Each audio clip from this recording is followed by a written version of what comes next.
The four traps in decision making. First trap is the narrow framing. If you frame your decision in a very narrow manner, which has a binary kind of a response, yes, no response, right? That's the classic mistake that you're making in decision making.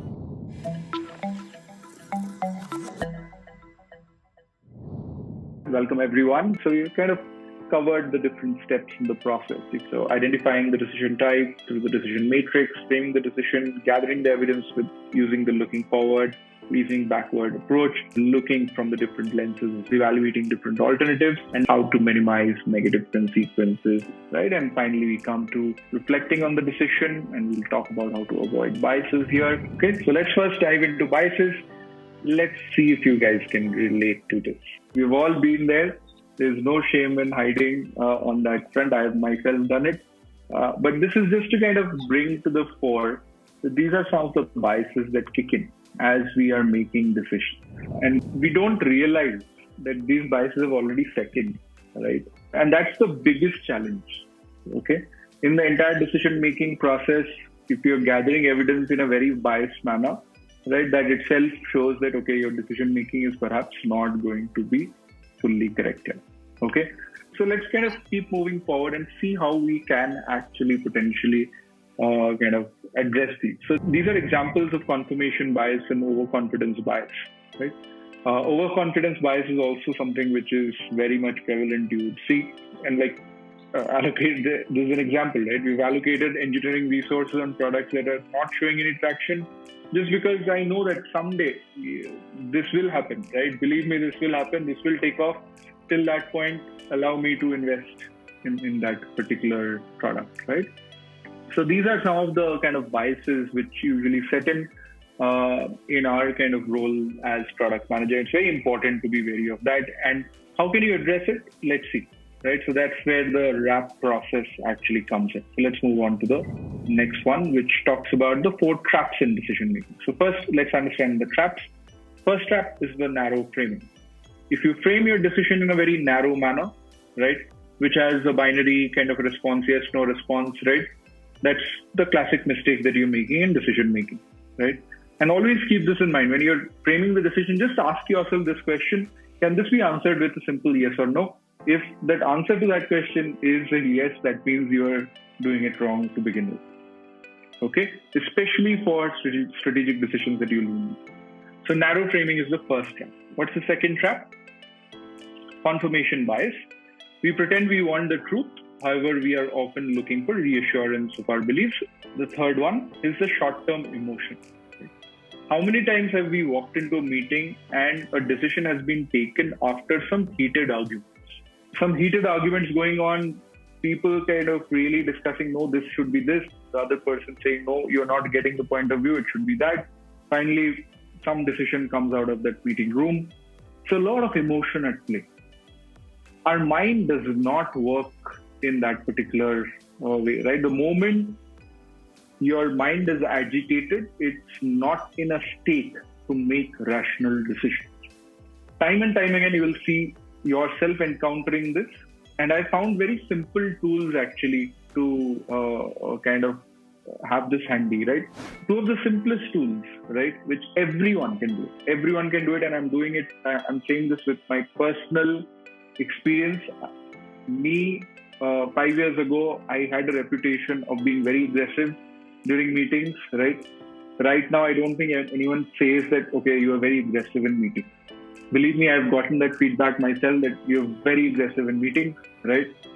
And then I did two changes based on what my coach told me. One, walking into a meeting and drinking a glass of water. Simplest technique, right? Proven by science, because your mind needs oxygen to think. Guess what's where you can get oxygen from? That's water. Keep yourself hydrated. You might think that Arindam is fluffing out here, right? But believe me, this works.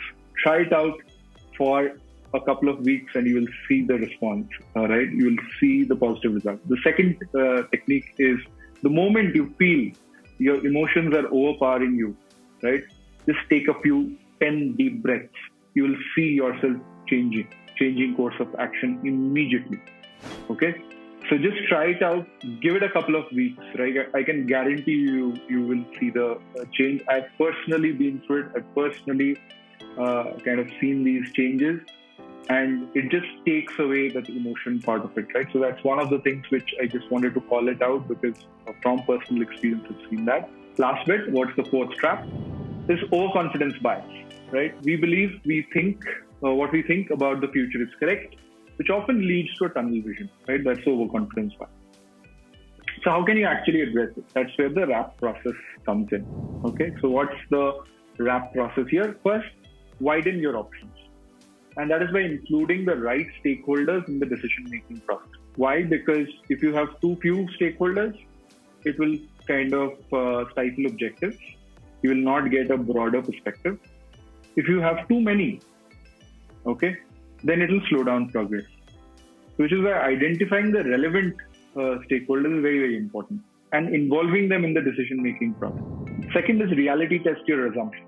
Many a times, we will start off on a product development process without setting the KPIs. The KPIs actually serve as a very good guardrail to guard against these biases coming in, because it's very objective.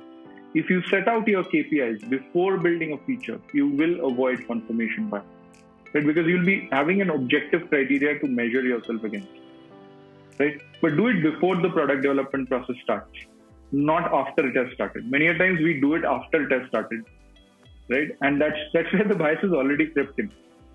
Okay. The third one, attaining distance before deciding, which means separate out, right? Another technique which I found to be very, very useful is never ever do a problem alignment meeting and a problem solutioning meeting together. How many times have you walked into a meeting where within the same 1 hour, we have discussed about the problem and we have also discussed the solution, right? Especially for bigger decisions, right? Maybe for smaller ones, you cannot kind of keep doing multiple meetings, and it's not healthy as well. But some of the bigger decisions, many a times, the same meeting has a discussion on the problem and a discussion on the solution also, and we walk out with that, right? Classic mistake, right? Because we have not spent enough time in aligning people on the framing of the decision itself, right? Which means a lot of people, even though they say yes, they mentally have said no. It's more from an optics perspective, they have said yes, right? Separate out the problem framing and the problem solutioning. That's the attaining the distance before deciding. Finally, in decision making, go with the mindset that you can be wrong. The moment you go with the mindset that you can be potentially wrong, right, you are freeing yourself of a lot of that baggage. Many a times we don't do that because we are trying to seek that validation. It's harder actually, right? It's very easy for me to kind of say this, but I know it is hard to practice it. But the thing is, it gives you that result. You can think in a very, very open fashion if you are approaching it with the mindset that yes, this decision can be wrong. You will see yourself opening yourself up to the perspectives of a lot of different people. The moment you go ahead with the mindset that this is the right decision, right, then you have closed yourself out. Okay. So these are the 4 things. Keep this in mind, including the right stakeholders. Second, setting KPIs before your product development process starts. Third, separating out the problem framing meeting with the problem solutioning meeting. And fourth, going with a mindset that you can be wrong. Barbara Minto, who is a well-known name in the consulting space, was a partner at McKinsey. She came up with it. And this is kind of the Minto pyramid, wherein you first talk about the framing, then the recommendation, and follow up the recommendation with the supporting outcome.